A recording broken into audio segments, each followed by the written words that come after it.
we hope that tonight shares something that we all can use. I've been married 33 years, and I'm excited about being here and adding some tools to my tool belt to help me. So I thank the Mental Health Committee. I thank you again for your attendance tonight, and I am sure we will all walk away with something that we can use in our lives. Thank you. We hope you'll share some secrets with us this evening.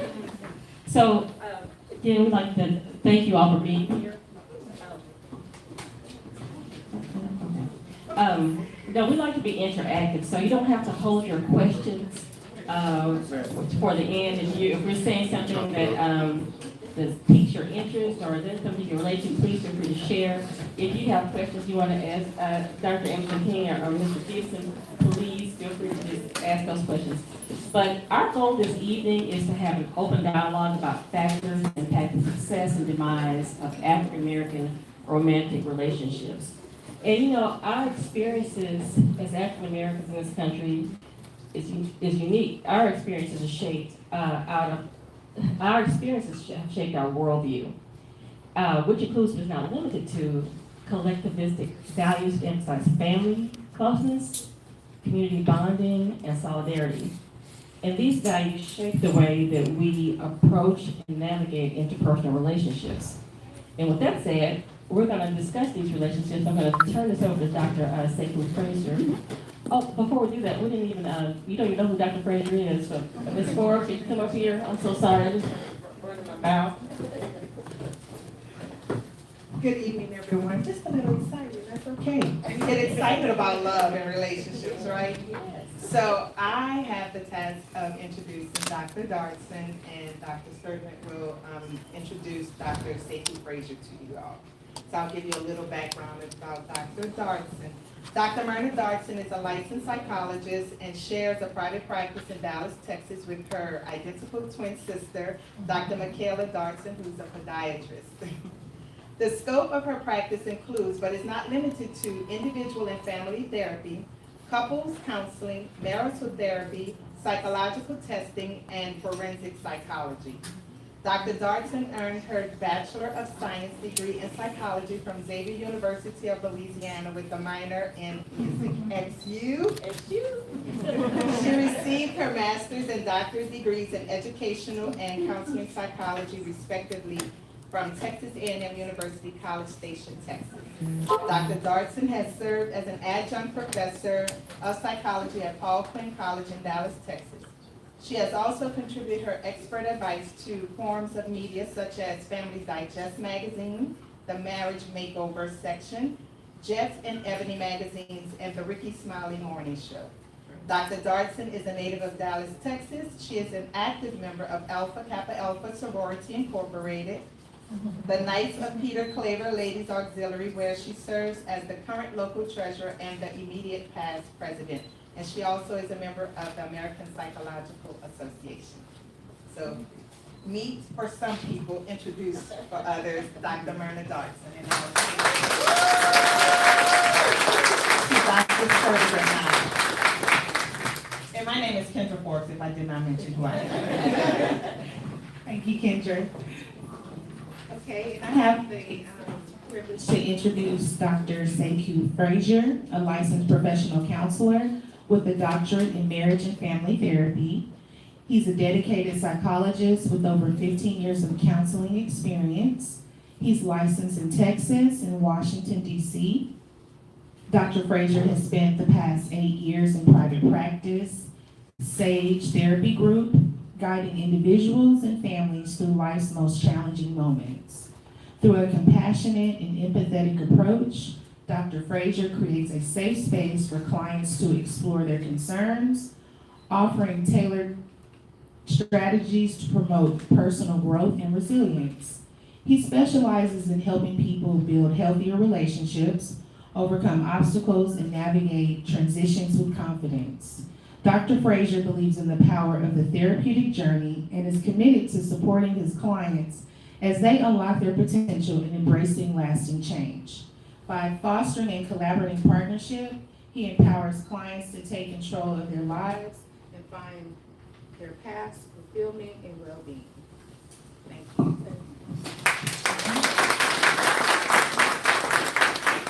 So as I was saying before, I got carried away. Our worldviews really shape who we are and then really have an impact on our relationships. So with that said, Dr. Fraser, could you please discuss some key cultural and societal factors that are unique to African American romantic relationships that you believe influence these gifts? Good evening. Some of the things that influence our relationships are our faith, our culture, and a lot of our challenges that we have been through as Black people in America. So, of course, there's a lot of trauma that we have, a lot of things that are undiscussed. There's a lot of separation that has occurred. And so those are some of the challenges that we do face. And in order to overcome some of this stuff, we definitely need to talk about it. And with communication, we're able to build that bridge to get closer to ourselves, to our communities, and to our partners. Now, there are some things that are some unique challenges that we face as African Americans that really impact our relationships, like systematic racism, like mistrust, stress, communication difficulties, socioeconomic disparities. I know that sometimes women sometimes we're in dating situations, we really think, my sister and I were talking about this, we think, brother got to take us to the 5-star restaurant on the first date. So I said, I think it's hard for a brother when you're out there dating. So it's socioeconomic disparities really impact relationships, cultural expectations as well. Can you touch on some of those things, Dr. Fraser? So you mentioned economics. So I'll touch on some of the things such as gender roles have a lot to play with the way that we date in today's society, because there's certain roles that people feel that they have to live up to, there's certain expectations, there's certain pressures. And a lot of times, such as when it comes to dating, we know there's the expectation of a man is supposed to treat. And sometimes there's some individuals that feel that there's a lot of pressure that's attributed to it. And they feel that it has to be a certain way. And it doesn't always have to be. And then if certain things are not displayed, then some of these guys get casted away to the side. And that's just for men. And it's not all women that have a certain perception or view. There's some women that just want a guy just to come up to them and talk to them and be real with them and just say, hey, I noticed you, I really want to get to know you. And hey, I don't have that 5-star money, but I got some conversation and I'm intelligent and I'm working on myself. Can we talk? And it's all about the way that we choose to look at each other as people and how we want to build these relationships. So economics. Something else? Cultural expectations. There's cultural expectations. A lot of the stuff that are these expectations tend to be tied a lot to our faith and our religion. So we have the expectation that we need to get married, to do the right thing, to have a child, not out of wedlock. And there's certain rules that we place upon ourselves. And all of the rules sound good, but sometimes it's very challenging for us to live up to these rules because sometimes we don't even have the tools.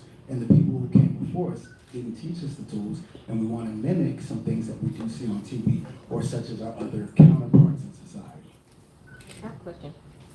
I'll speak loudly. You had talked about religious factors. What about, I know a lot of people won't date someone unless they feel that they're equally yoked.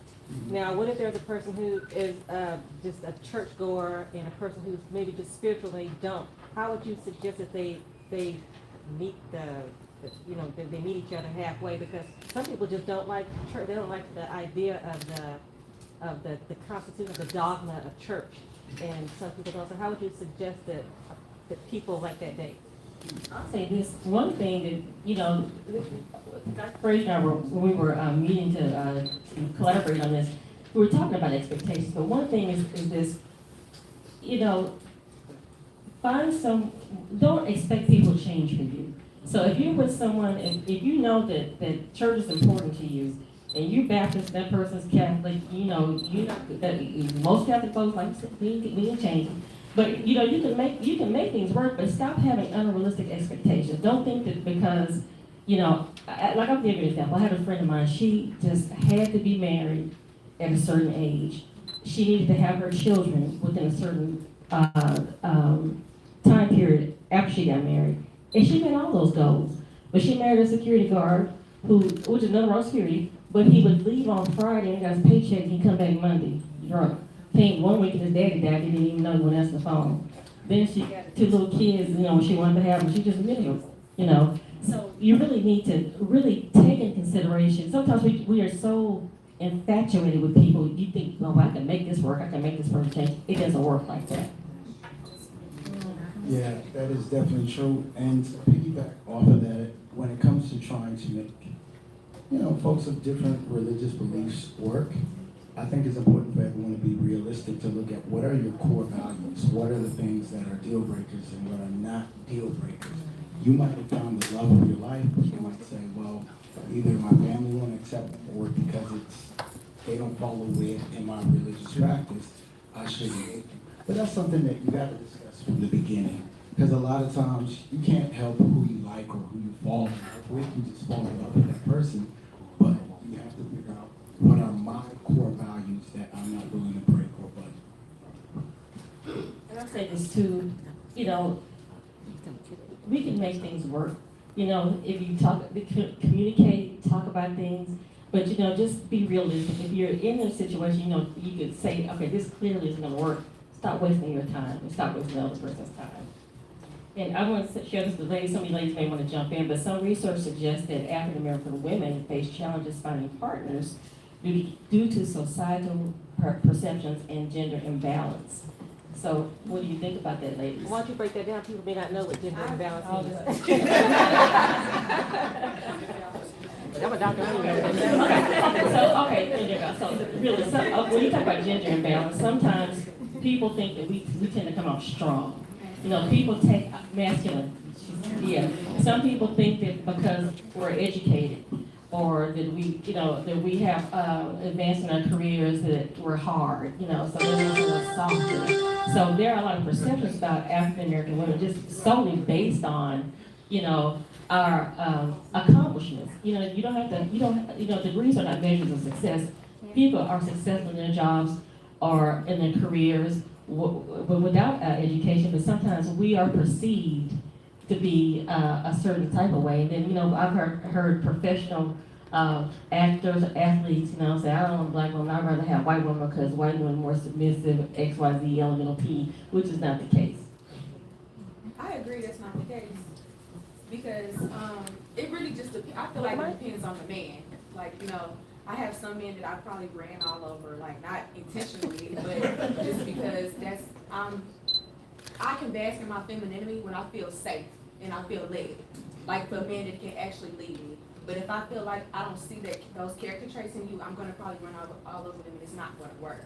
Because I'm an alpha female, that's just who I am as a person in my character. So I feel like they say that as the easy answer. That is the answer that's often given, but really we are one of the most submissive women. Once we submit, we are very submissive. Okay. So it's it just depends on that man. And those men that give those answers, they're very shallow, they're usually narcissistic. They really have all these traits that we wouldn't let fly. So Speaking for yourself. It's the man. Hold on. We have a brother say you're speaking for yourself. Really got hot over here. Okay, God. I got a question. As far as how do you define being an alpha female? So I guess in relation to character traits, someone that's very, assertive, someone is typically more, dominant versus passive. I don't do passive aggression or anything, I'm very direct. So I feel like alpha women usually have those character traits. They're very dominant, they're direct, they could, it's more of a character trait, to me. Okay, I can understand that. I just wanted to respond to that. I hear a lot of that. I hear as far as women say, I can't exist in my femininity, I want to be led, I want to be guided. But then when someone gets to talking to them, there's a problem with listening. And I'm not saying with all. A lot of times it's listening to respond versus listening to understand and listening how to understand your partner. Each person you date, you have a new experience with them, and a lot of times we don't even get to know them. We just get their representative. But the depth of it is going back to how did their parents treat them? What's really going on with that? What type of relationship does that woman or does that man have with his mother or with his father? These are important things that we sometimes overlook because, damn girl, he's so fine, right? Or dang, she looks so fine, I want to hit that. And we forget all of these things instead of just really just getting to know this person, really developing friendship, finding out what are some of their core values. Does someone volunteer? That's something that I look for when I date. Do you volunteer? Do you care about someone else besides yourself? So all of these things are key important factors that we tend to overlook. And then when we talk about existing or wanting to be led, you got to listen. And then also, if you see those traits in that young man, you already know that's not for you. So instead of running over him, just cut him loose. Let him wander in the wilderness. But I do agree that, with intentional dating or being intentional about your life, period. Because, hey, we could be here today and go to tomorrow. So, that was younger me. Not saying I'm just that old, but, the older and more maturity is more, intentional about it. Like, I'm not going to waste their time. I don't want them to waste my time. So, like you said, getting deeper, childhood trauma, all those type of things that, are factors that play factors in why people are the way they are. And are you willing to change? Are you willing to go get therapy? Or, I don't want this passed down to my children. I know what my goal is. I want to be, I got a time frame on like a friend, but I know what my goal is. So it's like, I don't want those things to be passed down another generation. So like, what's the intentions here? Intentionality, holistically, what's the intention? Thank you so much. I had a statement. Hey, you want to come to the mic? You want to come to the mic? Oh, you want me to? A lot. We want. I wanted to speak from the floor. We want to be able to hear y'all. Okay. Okay.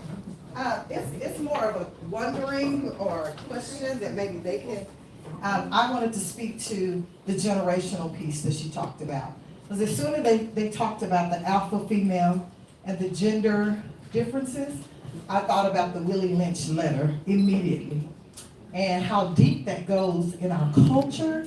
And I just wanted y'all to speak to that because the generational curse that we've all heard of, right?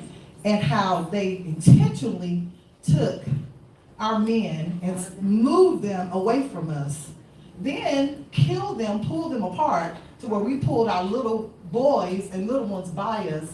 So those generational things, I try to tell my children, so when they are starting this dating process, that we have to learn how to break that mentality with our mindset. So just your thoughts about the generational curse.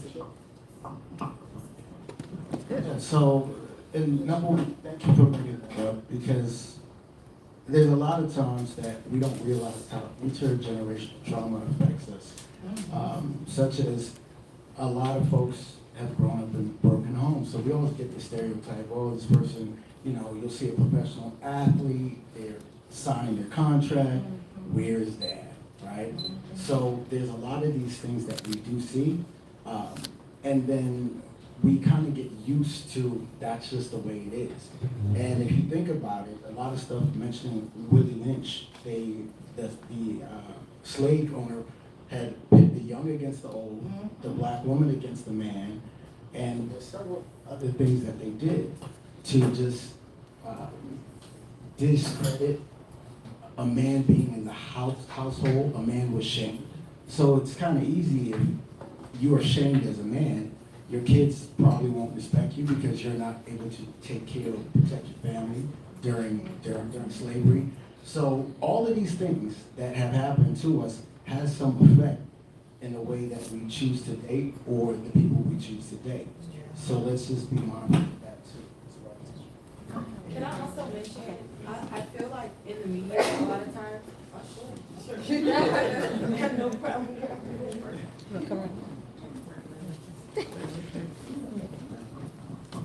I just kind of wanted to mention that also within the media, it's so easy to like get the general public to understand or think something about a thing. And it kind of reminds me of like how people feel about Tyler Perry films and showing like struggle, or not even just him, just sometimes Black media.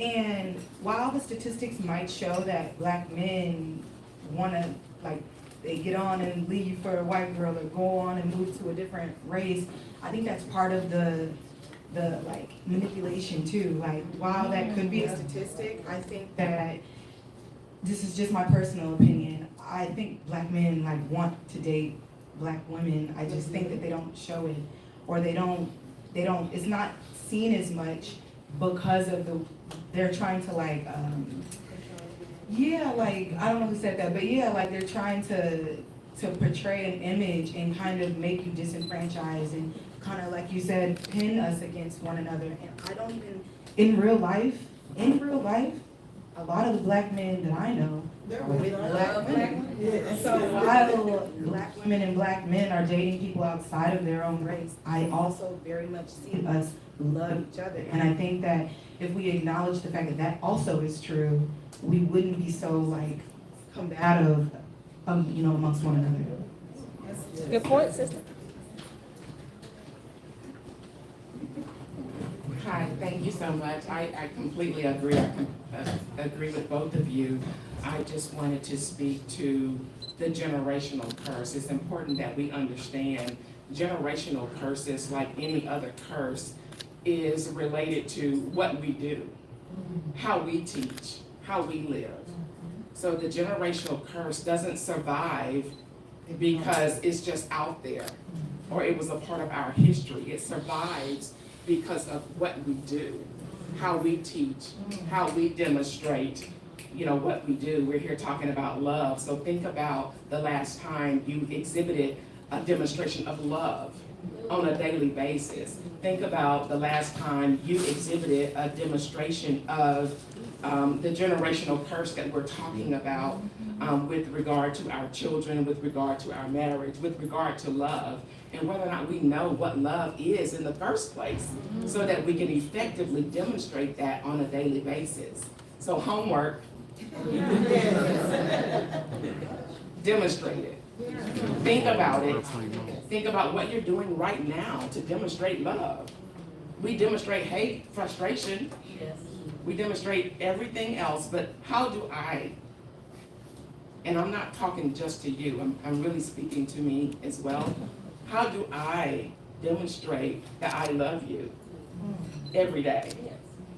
When I see you, when I, out peripheral vision, I still have some of that. But it is what we do. We are the change agents. And we know this by the culture we live in today, that we obviously need to do more. Thank you. Dr. Karen Wright online has a question. She said, explore trauma bonding in relationships and unhealthy patterns in relationships. Check. Trauma bonding. Can I? So, I think we should, yeah. So as far as trauma bonding goes, is that a lot of times, I'll just put it out there, that a lot of people are afraid to be alone. And so when they're in relationships or they break up and you get to dating people, you kind of tend to seek out some people that have some similar pain and hurts that you do, and you get drawn to that. And then you build off of that trauma. It's something that's very unhealthy, but a way that you can tell if you're trauma bonding is if all the things just sound alike. The reason why y'all broke up, your stories kind of mimic each other and you feed into that trauma instead of saying, well, what could I have done to either change the situation and what type of accountability am I willing to take for the situation? Some people are not good people, and sometimes we pick the wrong people as partners, but then you also got to sit and think, why did I select this person? Is there something that draws me to this particular type of person? Is this a familiar comfort? And we tend to do things that make us feel most comfortable. And when we grow, it's a little uncomfortable. So I want you all to take time to think about that as well. What was the second part of that question? Explore unhealthy patterns in relationships. Okay. Just general unhealthy patterns. That's broad. Number one, codependency. There's some folks that feel that they have to be up underneath their partner, their spouse, every day, be in their face, breathing on them, all kinds of stuff. And it's not a good thing. Everyone needs space, and one of the most important things that I think is very important, one of the things I talk about when I'm in my sessions is, do you have a hobby? A lot of folks don't have hobbies. If I say, can you name 3 hobbies that you're actively engaged with? Folks, I'm binge watching Netflix. That's not a hobby. Oh, I'm a foodie, I go out to, that's not a hobby. Or I'm chilling with my boys, going out to the club, that's not a hobby. What's a particular interest that you like, that you can pick up and say, I'm civically engaged in something, or this is just something that I just want to learn because I saw it on TV, so I'm just going to try that. So, The communication is very important. Can you hear me from Yeah. here? Take my gum out. So I agree. Now,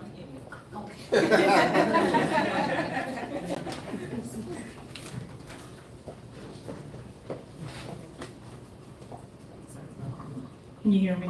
Yes. So I agree with what you said. The only thing, you mentioned something about when couples spend too much time together, and my favorite thing to do is spend time with my husband. His favorite thing to do is to spend time with me. So I think, am I wrong?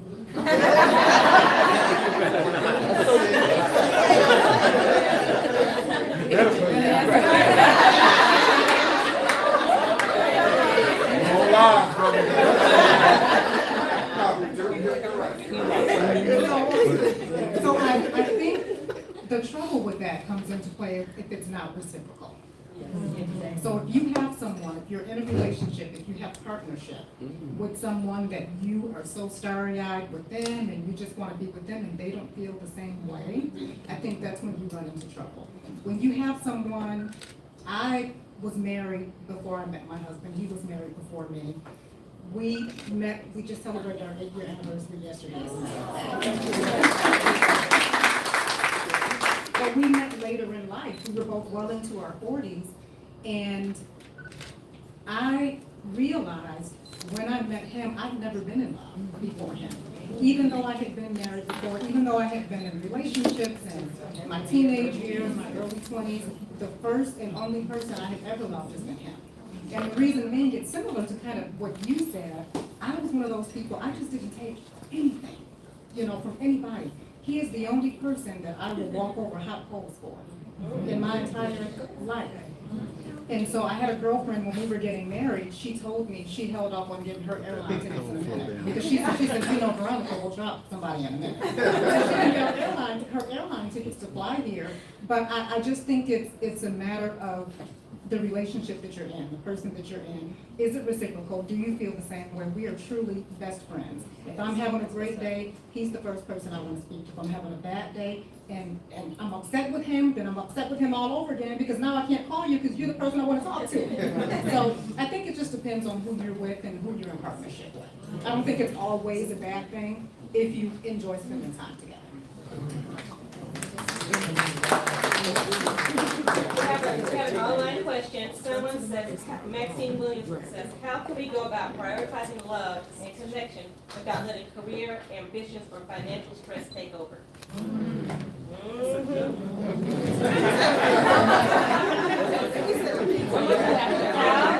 How can we go about prioritizing love and connection without letting career, ambitions, or financial stress take over? one of the most important things is balance, is being able to strike the balance. So with anything that you do in life, there's a saying that too much of anything's not good for you or something to that effect, but I believe if you're able to strike the balance and be aligned and figure out as far as we love each other, there's finance, there's career goals, do we have shared goals? Because if you have those shared goals, you're working towards something. So it's just like climbing up a hill and y'all have some sort of methodology on the way that you climb the hill and push someone else up, and then the other person comes to push you up as well. But you have to be able to figure out what that balance is and how to be able to achieve it, which of course that deals with a great deal of learning yourself and learning your partner and communicating about those strengths and those weaknesses as well. I was gonna say the same thing, and being flexible, you have to be flexible in relationships, you know. At this point, we're grown world, so we have careers, some of us have been married, divorced, dated a bunch. So, you know, learn from past experience, be flexible and be willing to learn. Dr. Fraser, I want to talk about, you know, I know that trust is very important in a relationship, but also is communication. And I think that's one way where we bump heads with one another, men and women, because we communicate differently. Our needs, like women, when we want, something goes wrong, we want to talk about it right now. And then we want to talk about it yesterday. You know, we want to talk about it right now. We want you to answer every question. We want to know how you feel, why you feel that way, when did it happen, when did your mom tell you about that? So tell us, let's kind of dialogue, feel free to chime in. Tell us what do men need with respect to communication? So maybe we're there and we fall out. And I want to talk about it right now, but maybe you don't. So tell me typically, what are we looking for? So when it comes to that, one of the biggest things is we got to figure out what type of energy do we have for a certain situation. For example, when we fall out, that's one of the things. And I'll go into detail, but also understanding the type of person that you are, because there's some people that if they have a falling out with their partner, they want to resolve it ASAP because it makes them feel very anxious. And some of this can fall into anxious attachment style. And then if you talk about it with this person, hey, I need space. Space might equate to breaking up, but that comes from knowing yourself and then also communicating those things with your partner. So, excuse me. So, I'm sorry, I lost my train of thought. So that's, yeah, space. Yeah, space. And so just really getting to know your partner, whether, hey, when we get to it, do you need some time to cool down? Because we all need some time, but you need to be able to communicate that. One of the problems that I notice a lot of times with couples, especially with men, whenever they fall out with their woman, they tend to get quiet, they don't want to talk about it. And that's not good either, because you, as a man, you need to communicate to this woman that you love, babe, I just don't have the energy to talk about it right now, or I can't really fully commit to going into the detail, but give me 30 minutes, give me an hour, give me a day. And it also goes for women too. It happens on both sides. There's some people, I want to fix it now, but mentally you don't have it in you to have those type of conversations now. But I say give it some time so you can talk about it before you go to bed, or schedule it and put it on the calendar just like you would put any other thing on the calendar as well. I want to say something about space. When a person asks you for space, that doesn't mean the person wants to break up with you. Sometimes you need just to separate, just to get clarity, because sometimes when you're in the thick of it, you can't receive, you can't work things out. So if you're in a situation, someone says, just give me some space, give me a few days, let's take a break for a month. That doesn't mean someone's trying to break up with you. It's quite simply, you know, sometimes you just need space to just to work things out. Let's talk about some important factors for success. And there was one recent survey that said that some of the most important things by percentages: trust, 94%, honesty, 92%, respect, 91%, open communication, 87%, friendship, 83%. Let's talk about some of the things within our culture that are important factors for success in relationships. Some of the important things that we have to have sure that the relationship is successful, the willingness to be able to communicate, the willingness to compromise, and being able to be vulnerable with each other. A lot of times in relationships, we're not fully vulnerable, or we've been hurt. We don't want to share certain things with people for the fear of being hurt, or being rejected, or being abandoned. But in order to get to that level of vulnerability, it's through communicating, talking about some of those shared goals and where you all align and things that you all want to work on. So I'll just sum that up in that way. We have another question. Yeah, Sheila Chester Oni says, I would like to discuss vulnerability and how it plays in healing and creating a safe place for men in particular. So how does vulnerability play in healing and creating a safe place for men? Vulnerability. Hello? Vulnerability. In order for, and just being specific to a man, and I'm just going to speak from a man's perspective.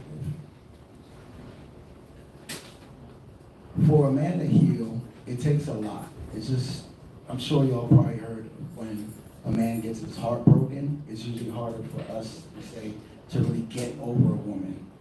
And with women, women might get cheated on or messed up things that continue to happen, and she's able to keep going. And I think women are really strong in that form of fashion. Men, a lot of times when we're hurt, we don't ever want to experience that hurt because it's so bad. It's really, really tough for us to really get through. And then in order for us to heal, we have to be able to trust that woman and be able to just pretty much be naked with her.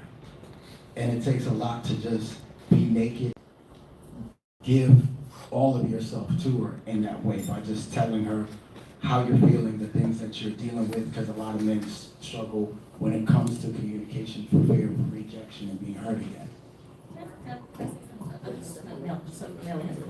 I'm gonna say this, and ladies, tell me if I'm wrong. It seems like when a woman breaks up with a man, y'all find somebody like in 5 minutes.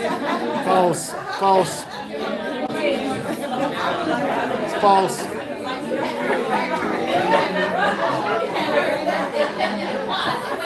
I just thought I'd add a little investment to that, but no.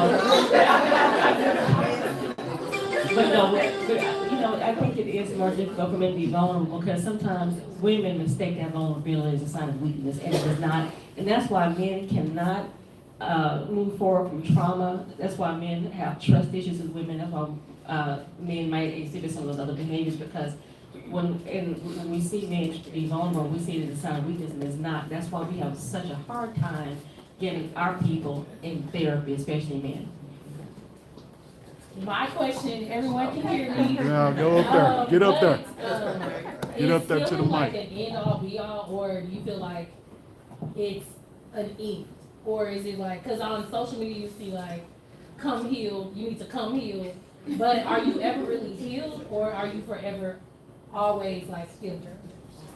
You know, someone just said it, it's a journey. And it's not just like, oh, I go to therapy while I'm healed, or I break my leg and now it's fixed. There's certain things that play in your mind and you don't forget those things. So sometimes when you're either with someone, you date someone, they may re-trigger certain trauma that is unhealed, but you don't realize it until you hit that pressure point. So it's going to be an ongoing journey to just work on yourself, working on being a better person to your person, and just doing the work. That's just it. At the end of the day, you got to do the work. It's kind of like grief, you know, when we lose somebody we love, we never forget that person, but over time, that pain lessens. But when you experience trauma, you never really ever get over it. I mean, you're in a healing process, you make strides, you get better, but it's always there. I just wanted to piggyback on what you said about men they get somebody else in 5 minutes. You know so much about men. Okay, so I just recently went on a date, I'm gonna have to go and up this there and man say is something. separated, and he told me this while we were on the date.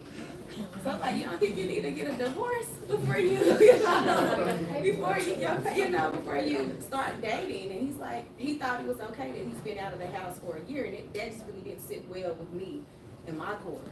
Because it's like, okay, and I'm talking to my friends, but I'm like, because I'd be like, cut it out, like, nah, that's good, that's good. She's like, but Raven, sometimes it just don't happen, that quickly. So like, I've never been married, so I've never been divorced. So I guess to speak to that is, what is too soon? What do y'all feel like is too soon? Like, should the paperwork be filed? Because I'm like, it just don't sit well with me that you're dating and y'all are you're claiming to be separated, even in another household. That just don't sit well. But I'm ready to cut him off and ghost him. But she's telling me like, You also want to be the first person afterwards. Leave. Yeah.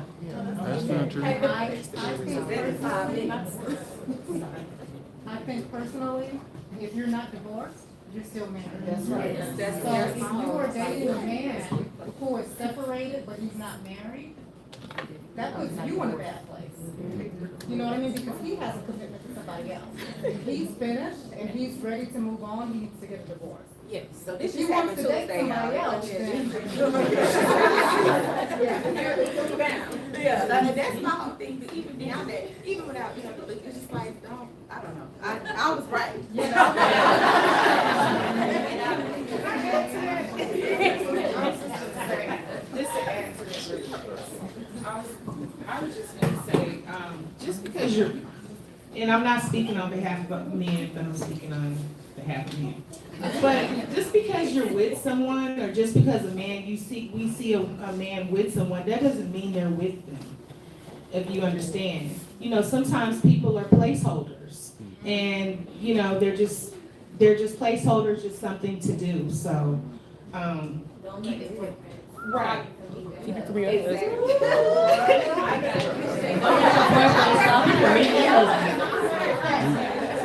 have another question from live chat.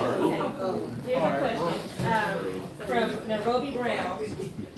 When you are navigating co-parenting and the implementation of blended families, how important is it to prioritize and keep a healthy relationship with your husband's previous partner? Again, when you are navigating co-parenting, and he may want to help them, and the implementation of blended families, how important is it to prioritize and to keep a healthy relationship with your husband's previous partner? Introduce yourself again. Oh. There are a lot of people online. Yeah, my name is Marcus Lee Stevenson, for the online people. Author Marcus Lee Stevenson. Y'all see that? Yeah. So yeah, that was a good question, because that's actually in the book. It talks about the dating process after divorce. I've been divorced by 2 years, still single, because as we talk about the transparency, being vulnerable, sometimes it's hard for men to be vulnerable, because as soon as we do, they'll bring it back up. And we like, whoa, I thought this was a you and I situation. But yeah, as far as dating, it just depends on the person. You have to make sure that your divorce, all that hurt from you is gone, because you really don't want to bring it to the next relationship. Because if you do, then it's going to be ongoing. Co-parenting with, you have children and then stuff like that mix. The co-parenting thing is supposed to be adult-driven, but sometimes we adults start acting like kids ourselves. Yeah. So we're bickering, and we don't have the best interest for the kids, and that's bringing trauma to the kids, to their education, to their mental status, because we're being selfish. It's about me, it's about her, it's really about the kids when it's come to co-parenting. The same way as dating. My first divorce, it took a while for me to introduce the lady I was dating at that time to my kids, because I'm so protective of my children. And I was like, well, I'm not sure if you're the one. And she would get mad at me because, when I meet your kids, I don't know. I gotta feel it, So if you're recently divorced, going through divorce, whatever, just be cautious. If you have children, be cautious with your heart, because your heart is more vulnerable than anything. And so that's best I can say it. Dr. Fraser, can you talk about co-parenting and, a little bit about your dissertation topic? Is that, My dissertation topic is about the effects of parental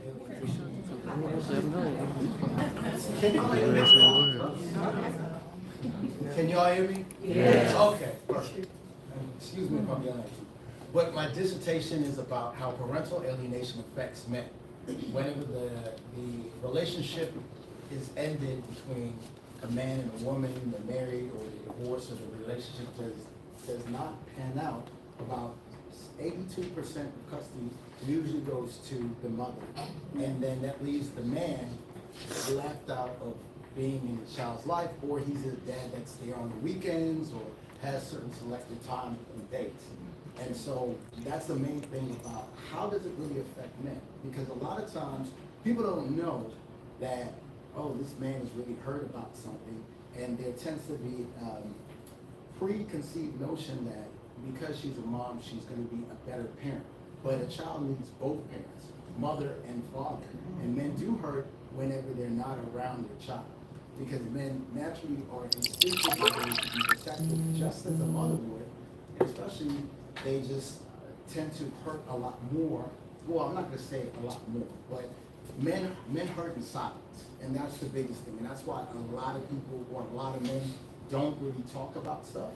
They just kind of figure no one cares, and then the suicide rates are up. But anyways, that's part of my dissertation. I was trying not to go in depth with it, but it just deals with parent-child relationships. So, We have another question in the chat.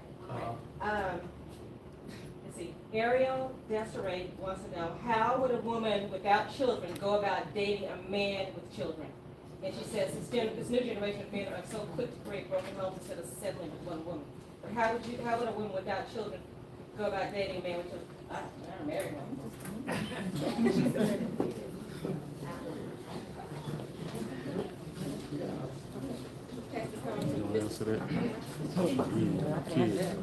Yeah, that question, basically that I've dated women that had no children. But I think what made that work was she knew the love that I had for my kids. She knew the love I had for my mom. I was raised to, if you love your mom right, you treat her right, the woman gonna see that. She gonna know that. And I think for a lot of women that don't have children, yeah, it will be hard because they may not understand what their dad says. I have to go pick my kids up. Next weekend, it's my time with the kids. And I had a relationship with that where she would get mad when I go spend time with my kids. I'm like, I gotta go see my kids. I only see them every other weekend. So I wasn't gonna mess that up. So it's just, it's tough. It's tough. You have to have communication. You have to be strong mindset. And you have to be honest with yourself if that person with you is for you. Because if she's not, she can't be. Hold on. And she also has to be willing from the jump to accept those children as her own. I have a really difficult time when co-parents or parents, outside parents, if you will, when they call their children, oh, that's my stepchild. That's my stepchild. They have no idea how devastating that can be, just those words, to a child, because they always feel like they're never able to achieve, to come up, that they'll always be a step lower than the biological child. So if a woman is considering dating a man with children, be 100% certain that you are willing to adopt those children as your own. That's right. And not only the children, but everything else that comes with it, the mother-in-law, all of those things. So I'm just saying. Now, I know that we have, we're live streaming, so we have some undergraduates from various local colleges participating with us. So I want to kind of talk about, we're going to touch on toxic relationships. So I think when college students have a really hard time navigating relationships, and I was in training, I used the counseling at the University Counseling Center, and I cannot tell you how many young ladies would come in, one commit suicide because a relationship didn't work out. I told this one young lady, I said, now if you kill yourself, tomorrow he's gonna still be with that girl, and you're gonna be dead. So,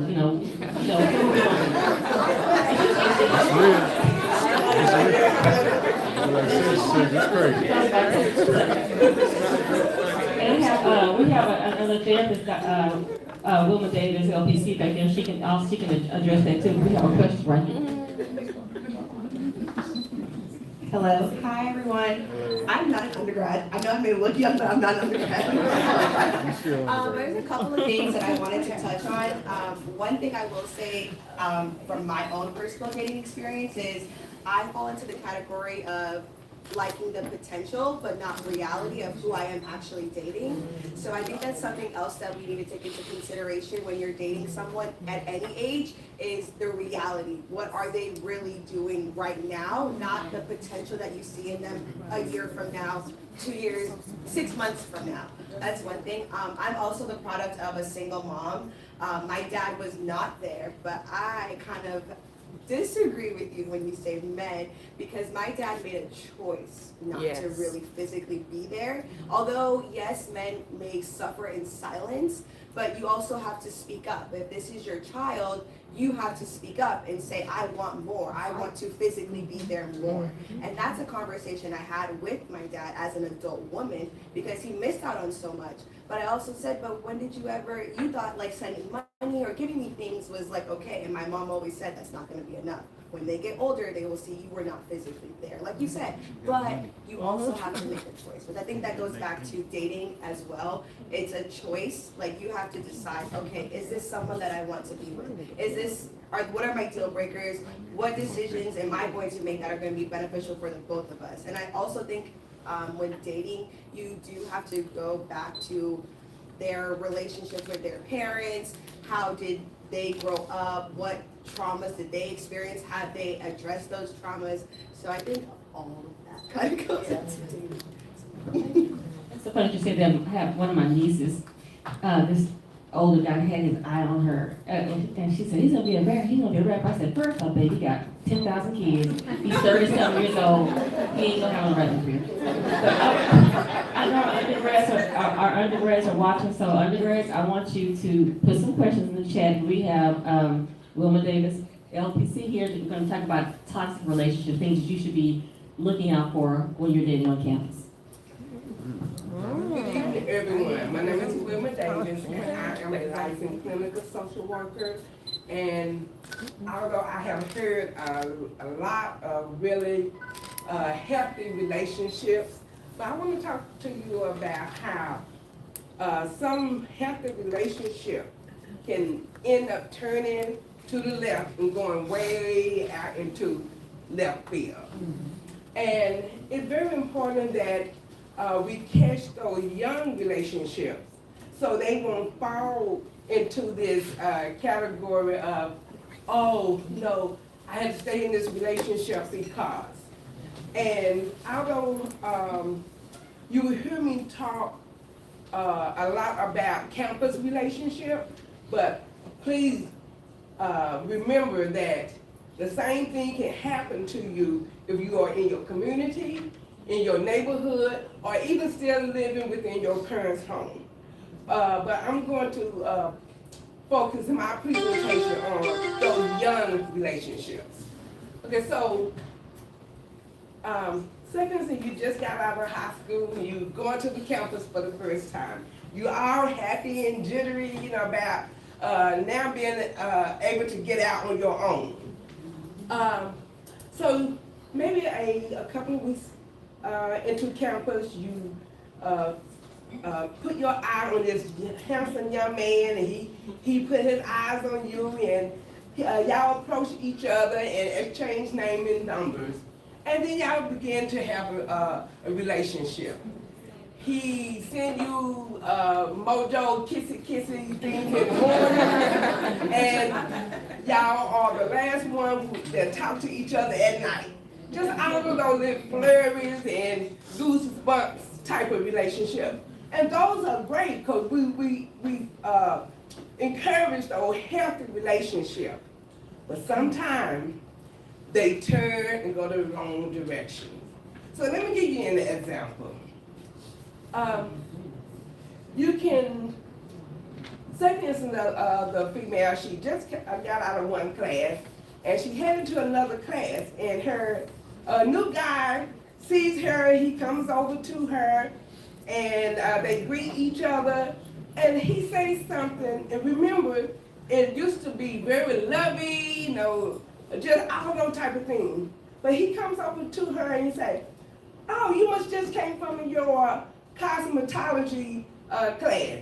And y'all must have been working on how to change a Herman Monster look or Mortician look into a model look for a red carpet model look." And he say, "And you didn't get it very correct, did you?" And right there, her mind is blank. In her mind, the psychic mind, she trying to figure out, why did he say that to me? He used to be so loving, and so she began to fight with her ego and her id and ego. They fighting against each other, like, and pretend that this is the minimization bar or the denial bar. So she say, "Well, you know he's a man, and he really didn't mean that." And then he go, "Well, I'm not gonna judge him because it came thumbing out of his mouth incorrectly. And I don't want no one judging me because I said something wrong." So your self-esteem, your minimizing, your everything had just pummeled to the floor. Okay, and then maybe a couple of days goes by, and he calls you up, maybe late one evening, and he goes, and you already have plans. And he calls you up and say, "Hey, what you doing?" And she say, "Well, I'm just about to walk out of the door. Me and my girls, we're going to head to the student center and grab a bite to eat, and then we're going to go to the library and meet with our study group." And he goes, "Well, you know you're my girl, and I was wanting you to go to lunch or to dinner with me." Talking about, now you wouldn't want me to go to dinner all by myself, would you?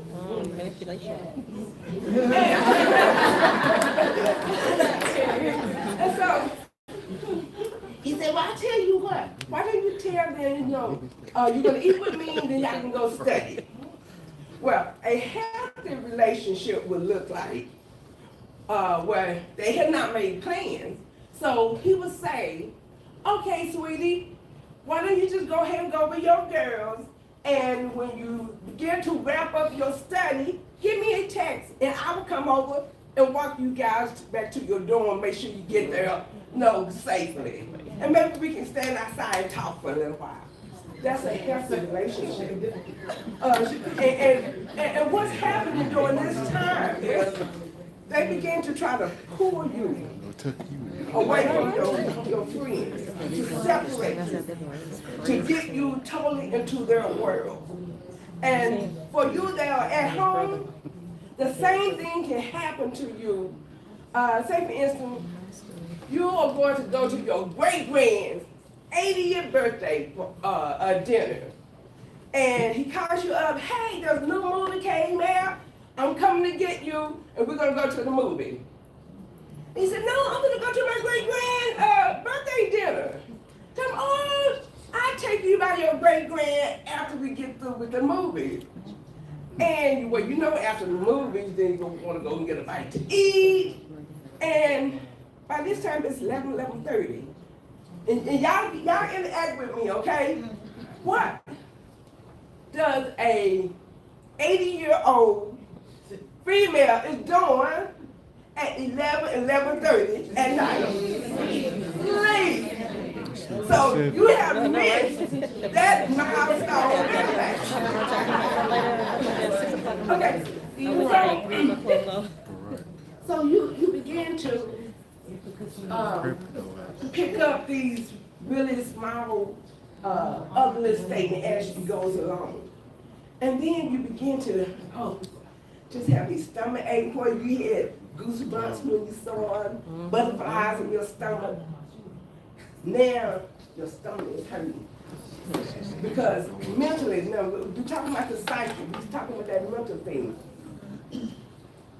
You go, oh, I can't eat, and your roommates is now noticing you're losing weight, and you decide, oh, okay, I'm gonna go to the doctor, and you call mom up, and you say, Mom, I gotta go to the doctor. And she said, what's wrong, baby? What's wrong? And she said, calm down, Mom. I just can't eat anymore. I would say this, yeah, I noticed that sometimes when it's college students, especially young ladies, have very unrealistic expectations about relationships. It's new to them, and sometimes, you know, everybody's exploring. And so we get vulnerable, and look, I was in the 80s.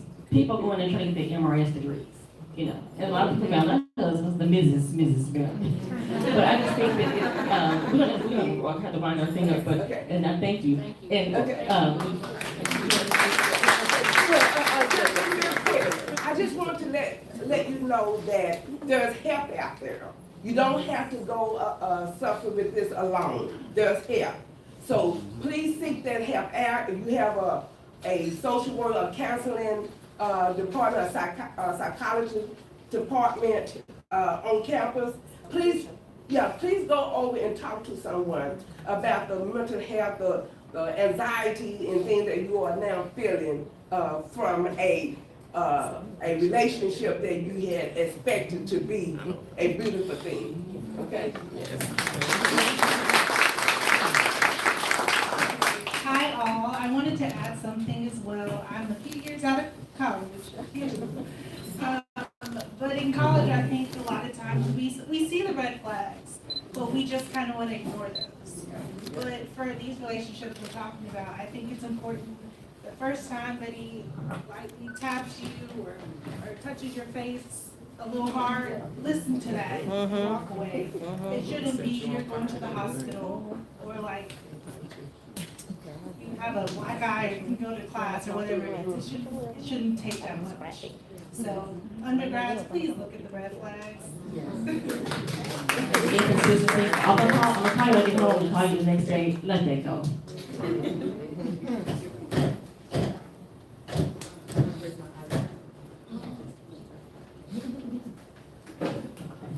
Hello everyone, my name is Anita. I am also a licensed professional counselor.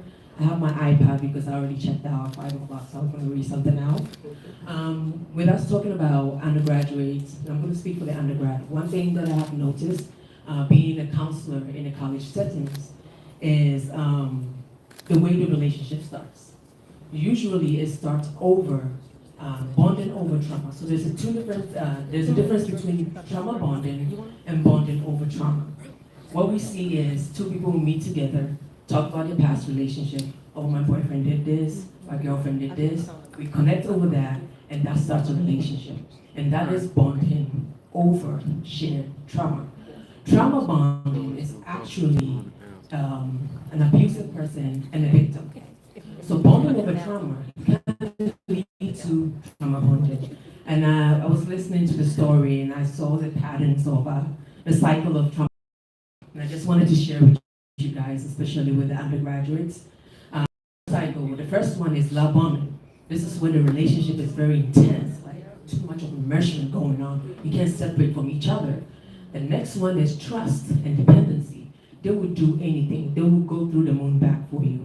You want Chuck E. Cheese, we get that. You want this, we get you that. Anything that you want, they will do it for you. They will change their plans and their own schedule just for you to know that they are there for you. But there is a manipulative mindset behind it. The next part is shifts to criticism. This is when they blame, they criticize their partners for them to feel bad. So once they gain your trust, now I'm going to break you down. So I'm now going to criticize you. I'm going to say something negative about you. Oh, you look fat today. You look this. You begin to question, wait, last week he said I was cute. What happened? So that's another part. The next one goes to manipulation and gaslighting. This is when they deny the truth. You said there's nobody who said that. No, you just, girl, you're tripping, you're doing this, you're doing that. You begin to question yourself. Once you begin to question your reality, you begin to feel like, am I crazy? Am I this? You should know you are in that cycle. The next one here, I'm sorry. But thank you so much for listening. I just wanted to explain that. All right, so undergrads and hopes that you receive valuable information, so please take all these things to heart. So Dr. Fraser, let's talk about how we can support healthy African-American relationships. And one of the things I can't emphasize more is to have a culturally competent therapist. You talk about that. Some of the ways that we can support healthy relationships is go to therapy. It's very important. A lot of us have issues. Everyone deals with stuff. So it's always good to have a non-biased person that you can really open up to and really discuss some things. And we all have blind spots as well too. So going to therapy would be the number one thing. And really just taking time to know yourself better. Because sometimes we jump from relationship from one thing to the next thing, and it doesn't give us time to really heal. It doesn't give us time to really know who we are without having company. And then also, if faith is important to you, you should have some good folks around you. Your faith, your church people who love you, the people who want to see you win, and not the people who want to see you single, because sometimes other people keep you single and tell you what to do or what not to do, instead of you taking time to trust yourself and listening to yourself. So those would be some ways to support healthy relationships. Talk about therapists. I noticed that, there are not many of us of color, but there are those in color. But one of the things I noticed, the trend, I hope I don't offend anyone, but I noticed a couple of people are going to nurse practitioners for counseling. Yeah, don't do that. It's really important that you have someone who is trained, a licensed professional counselor, a licensed social worker, a licensed psychologist. And like I had a situation where someone was needing something for college. And this individual truly was suffering with something, so the nurse practitioner was not available. So why do you want a nurse practitioner? But I think that's an easy way out. I think people can pay these people money to get off work or whatever, but that is not healthy. Because if you need help, find a professional, a person with a license, someone who has undergone the training to assist you. And also, it's a relationship. So, you might go to a therapist and y'all aren't clicking. It's okay to let that person go. And one other thing in the state of Texas, I know some people don't ever pay for anything in advance. Never. You don't offer anybody, okay, you come, we're gonna do $3,000 for 10 sessions. Don't do that. You never pay for things in advance, but you just have to really interview that person. If you need someone who's a Christian, there are Christian counselors. There are people who have PhDs who practice Christian counseling. You may need somebody to pray with you in your session. You may need someone who is an expert with children. We all don't have the same expertise, so just find out who you're talking to. Dr. Fraser, you were talking about one of the other things to support healthy African-American relationships is building strong support systems, and that's really important. And to piggyback on what you said, you can't share everything with everyone. Everybody doesn't have your best interest at heart. So, you can lean on family, friends, community organizations, your church, and I don't say your pastor, unless your pastor is a PhD, a licensed psychologist, or LPC, a licensed social worker. Yeah, don't be trying to get no theory, that way. Just come on now. I had one lady, her doctor told her, you don't be going to her, you just come over here and pray about it. I said, did you pastor a licensed psychologist? She said, no. I said, well, tell him, we love the Lord, but he he can't do without it. I think you're absolutely correct. Okay. Could you talk about promoting positive self-esteem? Because that is also really important in relationships because, I think someone had touched on that, about people being broken. And sometimes if you're broken, you can't really be productive in a relationship. So can you just touch on that a bit?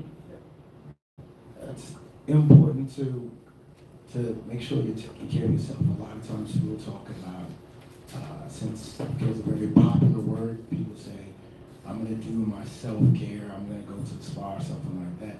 But it's really important to have a self-care regimen to work on how I'm gonna grow mentally, spiritually, physically.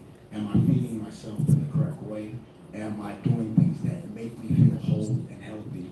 And a lot of times we do neglect that because just work and life and all the different demands that we do have. So it's going to be important to just really take time to love on yourself before you start just throwing out love for free to other people who sometimes don't even deserve your love or your attention. And I would really like to hear from, I know we have heard from people with successful marriages, relationships. I'd like to hear from anyone else who would like to share. But I want to share this statistic with you. 30.8% of African American marriages end in divorce, and it is the highest divorce rate among different ethnicities in the United States. So I want to hear from maybe some of you who have 5 minutes. Yeah, 5 minutes to share. Anybody want to share any successful relationships that you've had? No. I think so. Come on, sir. Well, that's true. That's true. Yes, I'm like recently widowed, and I was married to my husband for 42 years.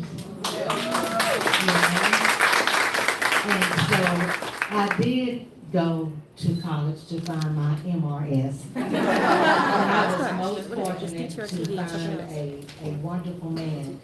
And I guess what made us click now, you know, we had our ups and downs, but later I learned if there was a problem, we talked about it and I let it go. Because he did not like to go on, and I was pretending to go on and on. And lastly, we would find someone that you can laugh and have fun with. Now, we could go somewhere, just the two of us, and we would laugh and have a good time. So just keep that in mind. Find someone that you can have fun with, because, you know, you become an empty nester, and it'll just be you and him there. So just remember that. That worked for us.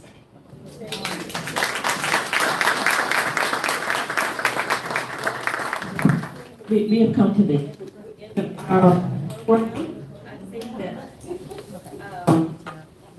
second tier.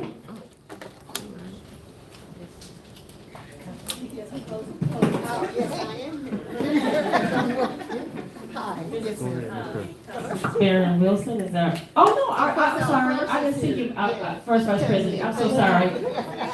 Mrs. Jacqueline Vaughn, could you please tell me this? Thank you. Thank you.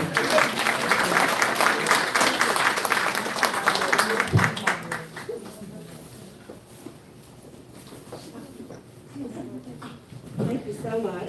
Work calls. But I will say this, from what I've heard and seen, this is amazing. And hopefully everyone has taken some nuggets and some pearls with them, and to just celebrate and Angie for her 40 years. I don't know how many years everybody's been married, but I've been married 35 years, I think, and I'm still keeping it for a little bit, another year. We'll see what happens. But hopefully, you know, this will be something that we all can take. And anytime you come, there was like great nuggets, and I will say, I'm not going to repeat what you all said, but I know I always tell people, and it's something like you said, if you break a leg, you're not going to go to an OB to fix your leg. You're going to an orthopedic person. Right. So that just kind of mirrors what Dr. Dartson has said. But just, I hope each of you will take the nuggets and the pearls that we've heard tonight, and then apply them if you currently have a relationship, that you can apply them And if you are looking for a relationship and you find someone, just remember those pearls and do not lower your standards to try to make something work. Because if you gotta try to make it work, it's gonna fail. Because it's not a real thing. So I'm just so happy, and just I want to thank the things that we've had here, and with Dr. Fraser, it's been here, and so we're so excited. And we want to thank all of you for coming out. We want to thank you for the vision to have this. And we've learned a lot, and I hope everyone takes it and applies it in your lives as you see that you need to do it. So thank you so much, and have a good night, everyone.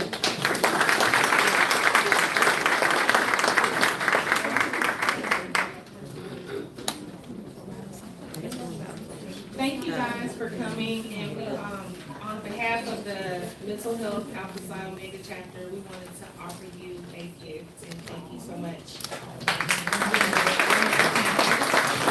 And also, please don't forget to purchase Marcus Lee Stevenson's book.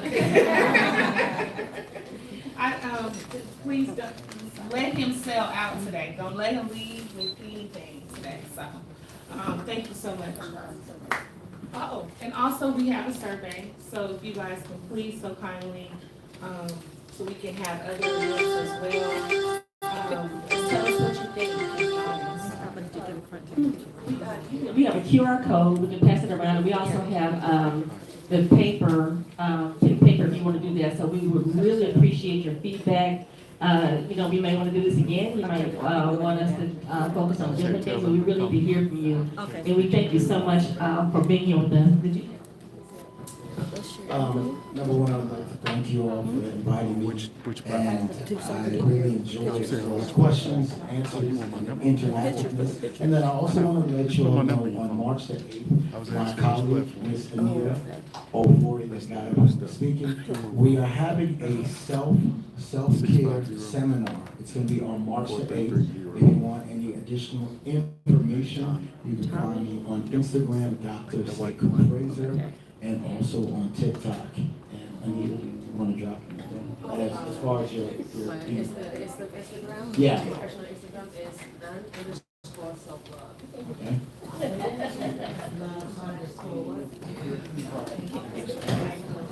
Come up there. On Instagram is ANI_self-love. Thank you. Nobody move. No move. Don't move. I need a doctor right here. Can you keep sitting over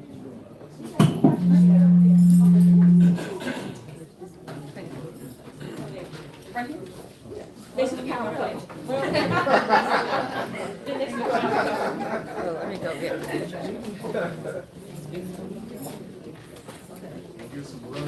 Hold on, yeah. Everybody. Oh, Right here. okay.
All right, 1, 2, 3.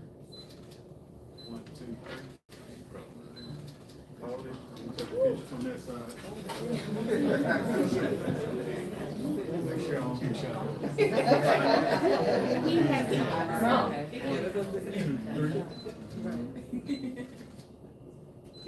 All right, we'll make it work. If y'all give some counseling advice, choice 50,000, 50,000. Sekou. Okay.